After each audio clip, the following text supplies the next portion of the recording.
Hello friends, आप देख रहे हैं स्पोर्ट्स विद रवीश। मैं हूं आपके साथ रवीश बेस्ट। और जैसा कि आप जानते हैं कि न्यूजीलैंड के खिलाफ बेंगलुरु टेस्ट मैच में टीम इंडिया की पहली पारी 46 रन पर आउट हो गई, जिसकी वजह से टीम इंडिया का काफी ज्यादा क्रिटिसिज्म हो रहा है। हालांकि टीम इंडिया के कैप्टन रोहित शर्मा ने ब्रेव डिसीजन लिया और खुद वो प्रेस कॉन्फ्रेंस में आए तो बचे नहीं सवालों के जवाब से। क्यों उन्होंने पहले बल्लेबाजी चुनी टॉस जीतकर, जबकि ओवरकास्ट कंडीशंस थी?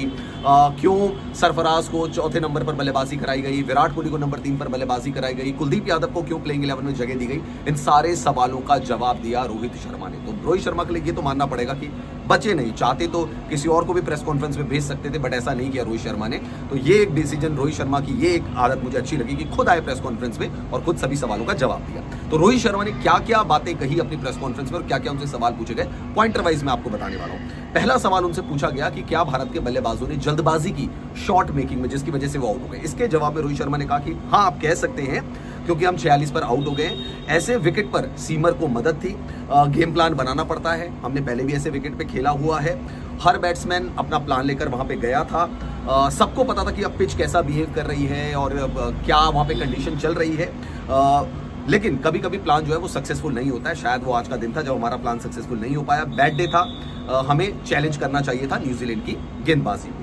दूसरा सवाल उनसे पूछा गया कि भाई अब पिच आपने देखी थी, बैटिंग आपने फर्स्ट क्यों चुनी? तो इसके जवाब में उन्होंने कहा कि we felt there was not grass on the pitch. हमें ऐसा लगा कि पिच के ऊपर ज्यादा ग्रास है नहीं, और ये जैसा कि पहला सेशन जो होता है उसमें गेंदबाजों को मदद करेगी, उसके बाद जो है ये टर्न लेना शुरू करेगी। और एक बात उन्होंने कही कि हिंदुस्तान में, इंडिया में ज्यादातर जो पिचेस होती है वो ऐसे ही होती हैं। शुरुआत में उसमें सीमर्स को मदद मिलती है, उसके बाद जो है वो पिच टर्न करना शुरू कर देती है। तो उन्होंने कहा कि इसी वजह से क्या हुआ कि हमने कुलदीप यादव को भी खिलाया, क्योंकि हमें लगा कि एक फ्लैट ट्रैक है और यहाँ पे कुलदीप यादव फ्लैट ट्रैक में अच्छी खासी गेंदबाजी कर चुके हैं। तो हमें लगा कि कुलदीप यादव यहाँ पे सक्सेसफुल हो सकते हैं, इसलिए हमने कुलदीप यादव को यहाँ पे ऐड किया।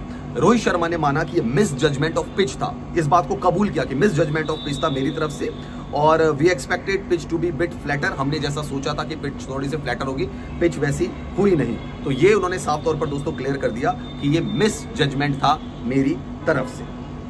अब आते हैं एक और सवाल उनसे ऋषभ पंत के बारे में पूछा गया कि ऋषभ पंत की इंजरी कैसी है। इसके जवाब में रोहित शर्मा ने कहा कि अनफॉर्चुनेटली, दुर्भाग्यवश, बॉल ने उनके जिस नी पर, जिस घुटने पर, घुटने की कैप पर जहां पे बॉल हिट हुई है, वो वही घुटना था जिसमें जब उनका एक्सीडेंट हुआ था और मेजर सर्जरी हुई थी।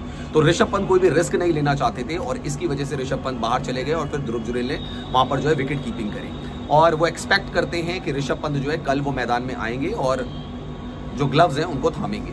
तो ये उन्होंने इसके बारे में कही कि प्रिकॉशनरी मेजर था, मैसिव सर्जरी उनकी हो चुकी है, hopefully he will recover and we will see him tomorrow. ये ऋषभ पंत के बारे में उन्होंने अपडेट दिया कि ऋषभ पंत खुद ही कॉशियस थे, वो चाहते नहीं थे कि कुछ और ज्यादा इंजरी हो उनको। एक सवाल उनसे पूछा गया कि क्या इंडिया, भाई इसमें कैसे, मतलब इंडिया तो 180 रन जैसे न्यूजीलैंड ने बना लिया, अब इंडिया के लिए क्या है इस गेम में? तो उन्होंने कहा कि आई थिंक अगर हमें गेम में स्टे करना है, अगर हमें इस गेम में बने रहना है, तो सबसे पहला काम हमें करना है कि न्यूजीलैंड को हमें ज्यादा रन नहीं बनाने देना। अब हमारा स्कोर, उन्होंने कहा न्यूजीलैंड का स्कोर कितना है, तो किसी ने उनको बताया कि भाई 180 रन है। तो उन्होंने कहा इसका मतलब ये है कि न्यूजीलैंड तो 140 रन हमसे आगे। तो कोशिश हमारी यही होगी कि न्यूजीलैंड को कम से कम रन पे रोका जाए और उसके बाद हमें बड़ी क्रिकेट खेलनी पड़ेगी, यानी कि हमें बड़ा स्कोर बनाना पड़ेगा, तभी जाकर हम इस मैच में बने रह सकते हैं। अब अगला सवाल जो उनसे पूछा गया कैचिंग को लेकर कि आज कैचिंग बड़ी खराब रही, राहुल ने कैच छोड़े, आपने भी कैच छोड़ दिए। तो इसमें बड़े हंसी मजाक के मूड में रोहित शर्मा ने कहा कि यार एक दिन तो किसी का भी खराब होता है, आपका भी ऑफिस में एक आधा दिन खराब हो जाता है। बांग्लादेश के खिलाफ देखो हमने कितने अच्छे अच्छे कैच पकड़े। तो एक दिन से किसी को भी, उसने कहा भाई जज मत करो। रोहित शर्मा ने कहा एक दिन के हिसाब से किसी को भी जज मत करो। गेम में सब अच्छा करने की कोशिश करते हैं, कई बार अच्छा नहीं हो पाता है, तो एक दिन से जज मत करो। केएल राहुल के बारे में उनसे पूछा गया कि भाई केएल राहुल को आपने खिलाया है, क्या केएल राहुल का रोल है? विराट कोहली को ऊपर भेजा गया नंबर 3 की पोजीशन पर, फिर सरफराज को भेजा गया। इसका जवाब उन्होंने क्या दिया मैं आपको बताता हूं। उन्होंने कहा कि KL Rahul found a place at numbers. काफी दिनों के बाद केएल राहुल को टीम में जगह मिली है, नंबर 6 की पोजीशन हमने उनके लिए बनाई है, सो हम उनको नंबर 6 की पोजीशन पर ही बैक कर रहे हैं। उन्होंने कहा कि हम चाहते थे कि नंबर 3 की पोजीशन पर कोई खिलाड़ी है जो रिस्पॉन्सिबिलिटी ले, और विराट कोहली वो रिस्पॉन्सिबिलिटी लेने के लिए तैयार थे। विराट कोहली खुद तैयार थे, विराट कोहली को नंबर 3 भेजा गया। सरफराज खान जो है वो लगातार नंबर 4 की पोजीशन पर खेलते रहे डोमेस्टिक क्रिकेट में, तो हमने उनको उस पोजीशन पर बल्लेबाजी कराई, और हम नंबर 5 और नंबर 6 की पोजीशन को छेड़ना नहीं चाहते थे कि जहां पे पंत और केएल राहुल खेल रहे हैं, इसलिए ये हमारी स्ट्रेटेजी थी। तो उन्होंने कहा कि we want to take Virat extra responsibility Virat को हम चाहते थे कि वो एक्स्ट्रा रिस्पॉन्सिबिलिटी ले और वो ऐसा कर चुके हैं और वो इस काम के लिए रेडी भी थे। तो ये एक रीजन था जिसकी वजह से विराट कोहली को नंबर 3 पर भेजा गया कि एक्स्ट्रा रिस्पॉन्सिबिलिटी वो ले। सरफराज क्योंकि 4 कह रहे डोमेस्टिक क्रिकेट में उसी पोजीशन पर खेलते हैं, उनको 4 लाया गया। और पंत और केएल राहुल की बैटिंग ऑर्डर के साथ हम छेड़छाड़ नहीं करना चाहते थे कि वो जिस पोजीशन पर सेटल है वहीं खेले। केएल राहुल भी 6 पर खेले और वो भी ऋषभ पंत भी 5वें पर खेले। हालांकि किया किसी ने कुछ नहीं है, लेकिन चलिए ठीक है। फिर से उनसे एक सवाल पूछा गया कि भाई जजमेंट को लेकर उनसे सवाल पूछा गया कि भाई क्या जजमेंट आपका खराब हो गया।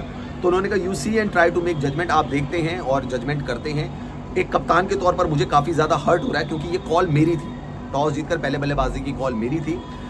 सो कई बार हम प्रेशर में आ जाते हैं। आज हम रिस्पॉन्ड अच्छा नहीं कर पाए, कई बार प्रेशर में हम अच्छा रिस्पॉन्ड करते हैं, आज हम रिस्पॉन्स नहीं कर पाए।